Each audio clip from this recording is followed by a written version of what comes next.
हाँ, बिल्कुल। और ये शुरू में ही साफ करना ज़रूरी है कि देखिए, ये कोई सटीक विज्ञान नहीं है। ये तो बस अवलोकन और मतलब व्याख्या पर आधारित एक कला है। सदियों से लोग इसमें रुचि लेते रहे हैं, खुद को, दूसरों को समझने के लिए, कभी-कभी शायद निर्णय लेने में मदद के लिए भी, और कहीं न कहीं इंसान के स्वभाव को जानने की हमारी जो एक स्वाभाविक जिज्ञासा है, उसे भी शांत करता है। सही कहा। तो कुछ मुख्य विशेषताओं पर नजर डालते हैं जो स्रोत में बताई गई हैं। जैसे कि आंखें, उन्हें तो आत्मा की खिड़की कहा ही जाता है। स्रोत कहता है कि बड़ी आंखें अक्सर दयालुता और रचनात्मकता से जुड़ी होती हैं। हाँ, और छोटी आंखें, उन्हें ज्यादा केंद्रित, ज्यादा सतर्क स्वभाव का संकेत माना गया है। अच्छा। मतलब इस पारंपरिक सोच के हिसाब से ऐसा माना जाता है, शायद बड़ी आंखें ज्यादा अभिव्यंजक लगती हैं, इसलिए उन्हें खुलेपन से जोड़ा गया होगा। पर जैसा मैंने कहा, ये व्याख्याएं हैं। हाँ, दिलचस्प है। अच्छा, और नाक के बारे में स्रोत में इसका भी जिक्र है। नाक को किस चीज का प्रतीक माना गया है? देखिए, पारंपरिक तौर पर नाक को धन, शक्ति और आत्मसम्मान से जोड़ा गया है। जैसे मान लीजिए लंबी नाक है तो उसे महत्वाकांक्षा और नेतृत्व क्षमता से जोड़कर देखा जा सकता है। अच्छा। और वहीं अगर छोटी नाक है तो शायद ज्यादा सामाजिक या संवेदनशील प्रकृति का संकेत माना गया है। ये सब मान्यताएं हैं बस। और मुंह के बारे में क्या? वो भी तो जरूरी है। हाँ, बिल्कुल। मुंह का संबंध संचार और भावनाओं से जुड़ा गया है। स्रोत बताता है कि जैसे पूरे होंठ हैं तो वो गर्मजोशी और भावनात्मक अभिव्यक्ति से जुड़े होते हैं। और पतले होंठ?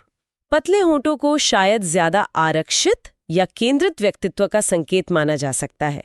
मतलब जो कम बोलता हो या ज्यादा गंभीर हो।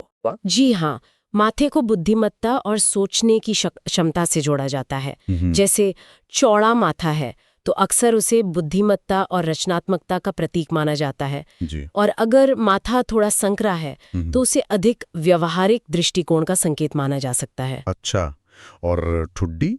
ठुड्डी के बारे में भी बताया गया है। हाँ, उसे इच्छा शक्ति से जोड़ा है। हाँ, बिल्कुल। ठुड्डी को इच्छा शक्ति और दृढ़ संकल्प से जोड़ा गया है। एक मजबूत उभरी हुई ठुड्डी, कह सकते हैं, आत्मविश्वास और नेतृत्व क्षमता का प्रतीक मानी जाती है। अच्छा। और इसके उलट अगर ठुड्डी थोड़ी पीछे की ओर है तो उसे ज्यादा आज्ञाकारी या शायद कम दृढ़ स्वभाव का संकेत माना गया है। और भौहें, क्या उनका भी कोई मतलब निकाला गया? हाँ, भौहें भी महत्वपूर्ण हैं। जैसे मोटी भौहें हैं तो उन्हें मजबूत भावनाओं और दृढ़ संकल्प से जोड़ा गया है। और पतली भौहें, उन्हें शायद अधिक नाजुक या संवेदनशील प्रकृति का संकेत माना गया है। वाह! तो मतलब आंखें, नाक, मुंह, माथा, ठुड्डी, भौहें, चेहरे के लगभग हर हिस्से को किसी न किसी व्यक्तित्व गुण से जोड़ने की कोशिश की गई है इस कला में। ये सोचना वाकई बड़ा आकर्षक है कि कैसे ये सब लक्षण व्यक्तित्व से जोड़े गए। बिल्कुल। लेकिन और ये सबसे जरूरी बात है, हमें याद रखना होगा कि ये केवल एक व्याख्यात्मक कला है। ये कोई निश्चित विज्ञान नहीं है। स्रोत भी इस पर जोर देता है। किसी भी व्यक्ति का मूल्यांकन सिर्फ उसके शारीरिक बनावट, उसके चेहरे को देखकर करना वो सही नहीं है, क्योंकि हर इंसान अपने आप में बहुत अनूठा और जटिल होता है। सही। हाँ, ये बस मानव स्वभाव के बारे में सोचने का एक अलग, एक पुराना नजरिया जरूर पेश करता है। बिल्कुल सही कहा। और श्रोतों के आखिर में एक दिलचस्प सवाल भी है कि क्या कोई अपने चेहरे की किसी खास विशेषता के बारे में ऐसी पारंपरिक व्याख्याओं को और जानना चाहेगा?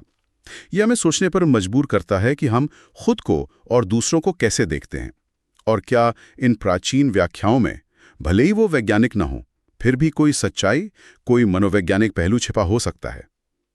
अब किसी का चेहरा देखते समय कौन सी विशेषता सबसे ज्यादा ध्यान खींचेगी, ये सोचने वाली बात है।